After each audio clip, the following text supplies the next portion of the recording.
I'm Nick Forster. You're listening to eTown. City in Color will be back later on in the show. And coming up, Meadows, a great duo from New York City. They're here, super talented. Before we bring them out, though, I want you to imagine that you're on a crowded elevator in a very, very tall building. And one of the worst things that can happen happens. Someone farts in the elevator.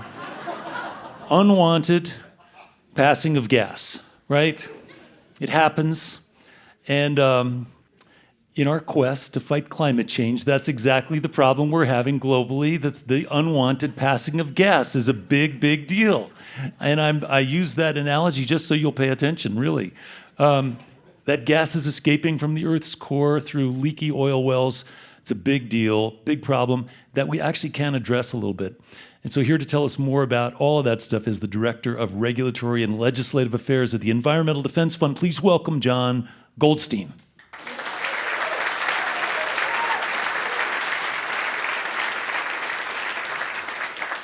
Jon, thank you for being here. Thank you for having me. Sorry for the simple analogy, but why is methane such a big deal? There's a number of reasons that methane's a big deal. One you just mentioned, which is the smelly reason. But seriously, it's a very powerful greenhouse gas. So in the short term, methane is more than 80 times more powerful than CO2 at driving climate change. And that makes it a big problem, but also a big opportunity to really get after this and bend the curve on it. It's an opportunity because we kind of know where it's coming from. I understand NASA can actually see methane hotspots from space. That's right. That's right. They've got satellites now that can find this from space and see where it's happening. And too often it's happening around oil and gas development because they're just allowing it to leak out and escape.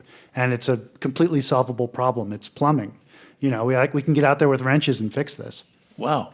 And as you say, it's much, much more potent, especially early in its life cycle, than CO2. That's right. That's right. So if, like you and I, want to address this problem as much as we can in our lifetime, methane's a great way to do it. Yeah. And I understand a lot of these oil wells are abandoned, like oil companies are bought and sold, and these wells exist, and the responsibility to clean them up is there, but maybe they've been orphaned where nobody's really taking responsibility now. That's right. There are thousands and thousands of these wells across the U.S. that are orphaned.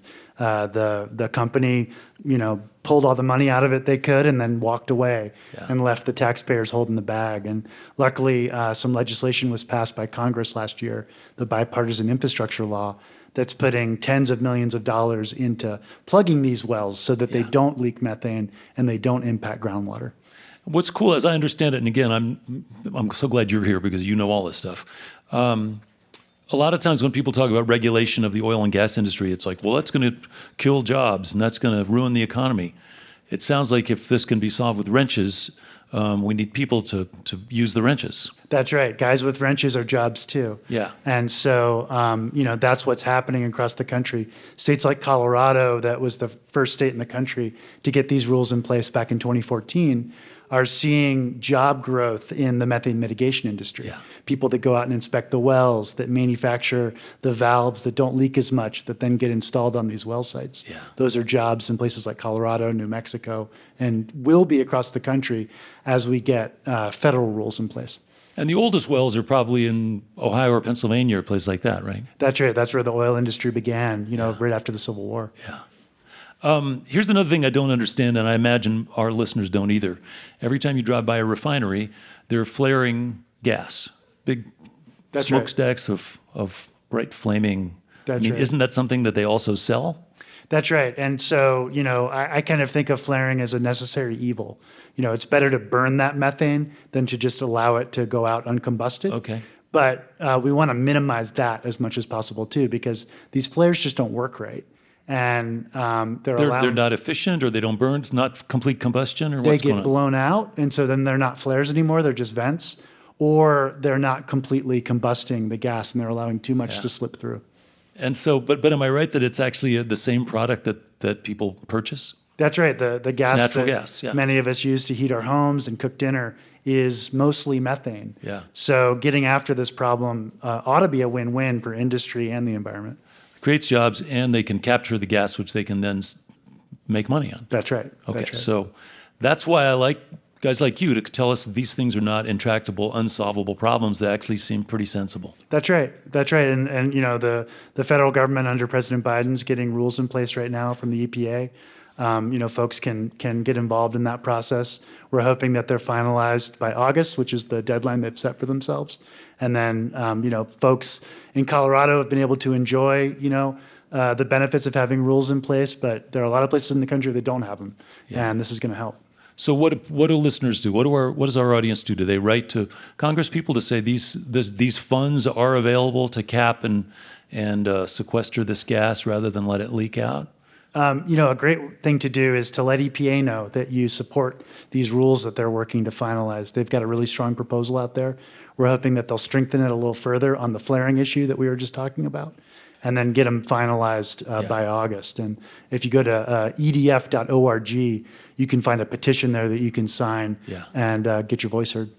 It's funny because, for years and years we've been talking about, climate change is a big, huge issue. Very few things that people can actually think about. Yeah, we can cut down on the number of miles we drive or the kind of car we drive or whatever, but how we heat and insulate our house, those kinds of things, but they're so small. This is actually a pretty substantial problem that is, in your view anyway, kind of solvable.